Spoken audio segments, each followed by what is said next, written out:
पीले दांत वाली बहू। रंजना कभी ब्रश नहीं करती थी। उसे कितनी बार उसके माँ बाप ने डांटा, लेकिन उसका कोई असर उस पर होता ही नहीं था, जिस कारण से उसके दांत पीले पीले हो जाते हैं। शादी के बाद अरे बहू, वैसे तो तुझ में कोई कमी नहीं है, पर तेरे दांत दांत इतने पीले कैसे हैं बेटा? कैसे है मतलब? कोई सर्जरी थोड़ी ना कराई है। वो तो क्या नाम, मैं ब्रश नहीं करती थी तो पीले हो गए। अब क्या करूं? आप कहें तो लाल करवा लूं या फिर काले? यार ये क्या है, क्यों माँ से लड़ रही हो? लड़ रही हूँ? अरे मैं लड़ रही हूँ या ये बोल रही है कि दांत पीले हैं, पीले। अरे तपस्या थोड़ी ना की है इन्हें पीले करने के लिए। बकायदा ब्रश नहीं किया है 20 साल तक, तब जाकर। छी, कैसी बात कर रही हो? ये उस वक्त तो पीले नहीं थे जब हम लोग तुम्हें देखने आए थे। अरे तब साफ करवा लिया होगा डेंटिस्ट के पास जाकर। अब देखो कैसे पीले पीले लग रहे हैं। रंजना सास की तरफ गुस्से से देखती है। फिर शुरू हो गई पीले पीले पीले। अरे पीले तो तब भी थे जब मेरे हाथ का रसगुल्ला उड़ा उड़ा कर खा रही थी और बोल रही थी, लड़की नहीं गुणों का खजाना दे रहे भाई साहब आप।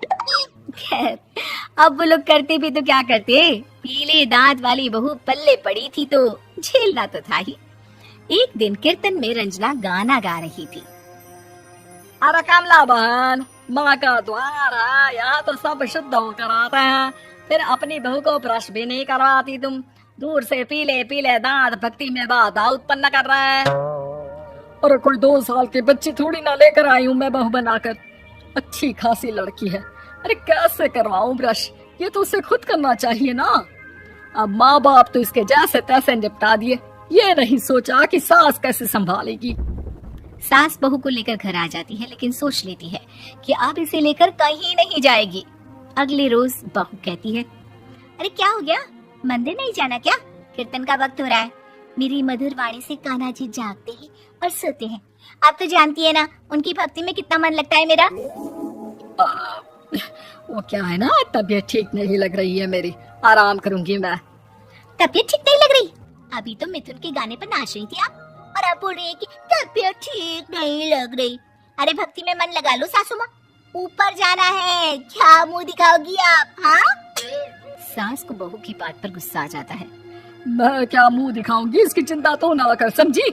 अपने मुंह की चिंता कर, जो ये पीले पीले दांत लेकर हर जगह पहुंच जाती है। पता है लोग कितना मजाक बनाते हैं। ना जी ना, मैं नहीं जाना कहीं तेरे साथ।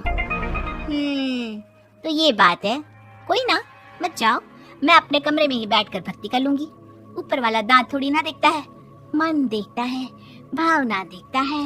और अरे बस बस, तू सब कुछ दिखा, बस ये सफेद चमकदार दांत ना दिखाना किसी को, है? जा यहाँ से।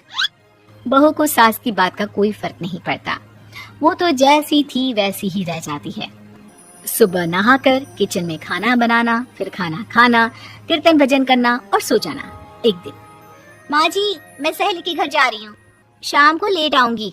हाँ हाँ तो जाना, मैंने कौन सा तेरी आरती करनी है घर पर बैठकर। रंजना सहेली के घर जाती है, जहाँ वो पार्टी में जाने की तैयारी कर रही होती है। अरे शिखा, कहाँ जाने की तैयारी कर रही है? मैं गलत वक्त पर आ गई क्या? अरे नहीं यार, उल्टा सही वक्त पर आ गया।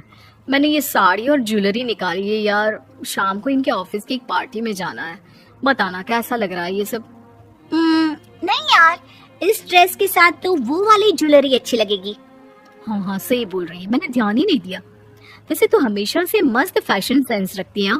तो बड़ा जाती होगी ना पति के साथ पार्टी में। रंजना कुछ नहीं बोलती, बस सोचती है कि यार काश ये बात सही हो जाती, पर मैं क्यों नहीं जाती पार्टी में?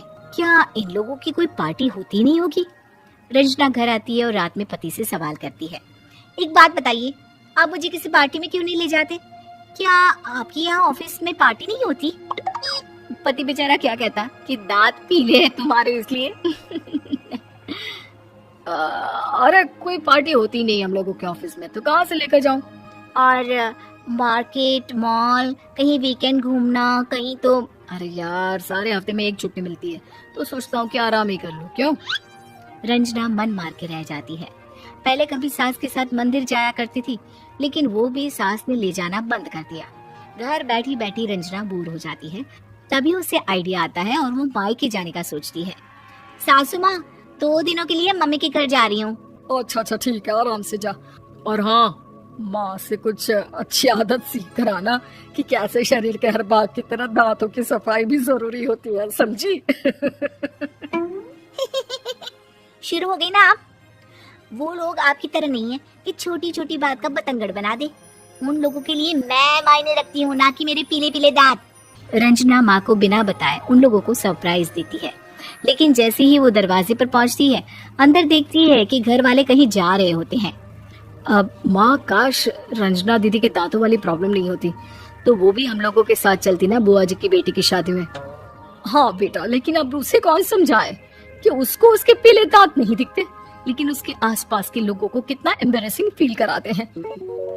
मुझे तो कितनी बार उसके स्कूल की टीचर ने शिकायत की कि उसके साथ कोई लड़की बैठना भी नहीं चाहती, और ना ही कॉलेज में कोई उससे बात करना चाहता था।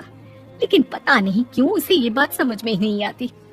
कोई कमी नहीं है उस लड़की में, बस यही कि दांत पीले हैं। वो तो भला हो जीजा जी और उनकी माँ का, जो दीदी को जैसी है वैसे ही रखा हुआ है। रंजना को अपने घर वालों की बात सुनकर बहुत दुख होता है। वो सोचती है कि वो क्या करे, लेकिन फिर वो सीधा डेंटिस्ट के पास जाती है, अपने दांत चमकाती है और कसम खाती है कि वो रोज ब्रश करेगी। और क्या हो गया, तुम तो 2 दिनों के लिए गई थी ना, पर कोई ना, अच्छा है चलो आ गई तो। रंजना सास के सामने आकर खड़ी हो जाती है और पूरी स्माइल करती है, उसके चमकदार दांतों को दिखाती हुई। हैं? चले मंदिर। माँ, मुझे माफ कर दीजिए, मैंने आप लोगों को बहुत एम्बैरेसिंग फील करवाया। मैं आज से रोज ब्रश करूंगी।